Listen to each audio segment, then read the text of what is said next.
client the other day, and the client was shocked that she was able to do her first push-up after only 2 or 3 sessions. So what I'm going to do is show you how to get to the perfect push-up as soon as possible. Benefits of the push-up are the increase the tone of your shoulders, increase shoulder strength, increase the tone across your chest, and as well as that, teaches you to engage your core, which means that you're going to be left one functional, sexy animal.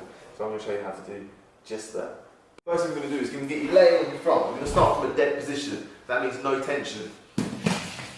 So from here, we're going to get you here, hands beside your chest, and what I want you to do is hook one foot around the other, and I want you to bring your tummy button into your spine and brace your core as hard as you can.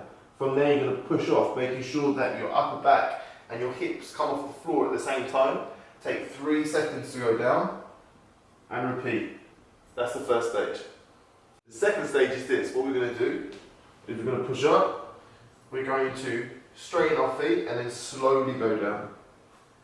Push up on our knees, straighten our legs, slowly go down. This means that we're controlling the eccentric phase of the lift, but because it's under gravity, you'll be able to control it very slowly down, but you'll get a carryover in strength as a result.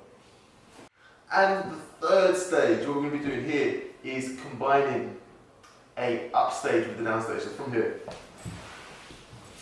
you're going to once again straighten your legs as hard as you can, brace your core, and you want to push up and keep everything in line, and then slowly back down. Now, if you need to, you might find that your upper back shoots up first. That's fine, but I need you to make sure that you're tensing your core by bringing your tummy button into your spine.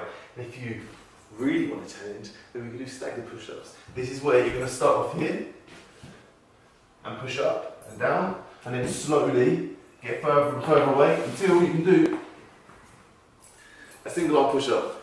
Give it a go, let me know what you think.